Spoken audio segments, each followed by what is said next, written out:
மனிதநேய மக்கள் கட்சியின் சார்பில் கடந்த ஒரு வார காலம் ராமநாதபுரம் மாவட்டத்தில் ஏற்பட்ட மழை வெள்ள பகுதியில் பாதிக்கப்பட்ட குறிப்பாக விளிம்புகளில் இருக்கக்கூடிய மக்களுக்கு நலத்திட்டம் வழங்கும் விழாவில் மனிதநேய மக்கள் கட்சியின் சார்பில் வெகு சிறப்பாக செய்திருக்கின்றார்கள்.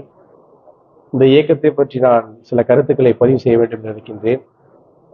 கடந்த 2 முறை நம்முடைய இந்தியாவில் கொரோனா நோய் தொற்று காலத்தில் இறந்தவருடைய பூத உடலை தானாக முன்வந்து அடக்கம் செய்தார்கள். இது தமிழ்நாட்டில் ஒரு சிறந்த உதாரணமாக இருந்த இயக்கங்களில் மனிதநேய மக்கள் கட்சியும் ஒன்று. அது மட்டுமல்ல, இயற்கை பேரிடர் காலங்களில் தானாக முன்வந்து பாதிக்கப்பட்ட பகுதிகளுக்கு அவருடைய தேவைகளை தானாக அறிந்து நிறைவேற்றுவதை தலையான பணியாக வைத்திருக்கின்றார்கள். அவற்றை நான் சிலவற்றை இந்த இடத்தில் எடுத்து சொல்ல வேண்டும் நினைக்கின்றேன்.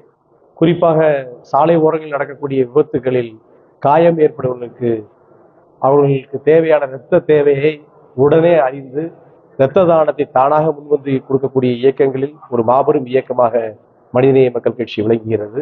அது மட்டுமல்லாமல் கடந்த ஆண்டு இதே மழைக்காலத்தில் தூத்துக்குடியில் பாதிக்கப்பட்ட மக்களுக்கு இங்கிருந்து ஏறத்தாழ 50 லட்சம் மதிப்பிலான பொருட்களை வழங்கினார்கள். நம்முடைய கேரளாவில் வயநாட்டில் பாதிக்கப்பட்ட மக்களுக்கும் இங்கிருந்து ஏறத்தாழ 50 லட்சம் ரூபாய் மதிப்பிலான பொருட்களை வழங்கி மக்கள் பணியில் மகத்தான பணியாக எண்ணக்கூடிய இந்த நிவாரணப் பணிகளை செய்வதில் நான் ராமநாதபுரம் மாவட்ட திராவிட முன்னேற்ற கழகத்தின் சார்பில் என்னுடைய தலைமையில் இந்த நிவாரணப் பொருளை வழங்குவதற்காக என்னை அழைத்தமைக்கு நம்முடைய மாநில மாவட்ட நிர்வாகத்திற்கு, குறிப்பாக எனது பாசத்திற்குரிய சகோதரர் அருமை அண்ணன் கழக இயக்கத்தினுடைய துணை பொதுச் செயலாளர் சலிமுல்லா கான் உள்ளிட்ட நிர்வாக பெருமக்களுக்கு என்னுடைய நன்றியை தெரிவித்துக் கொள்கின்றேன்.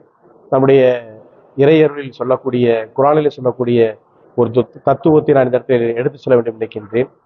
நன்மைகளையும் பிறருடைய துன்பங்களை அறிந்து தானாக முன்வந்து செய்வதுதான் கொடை என்று சொல்லியிருக்கிறார் நபிகள் நாயகம். அந்த நபிகள் நாயகத்தினுடைய வழியை பின்பற்றக்கூடிய இந்த இயக்கத்தினுடைய மகத்தான பணிக்கு எங்களுடைய வாழ்த்துக்கள். நன்றி, வணக்கம்.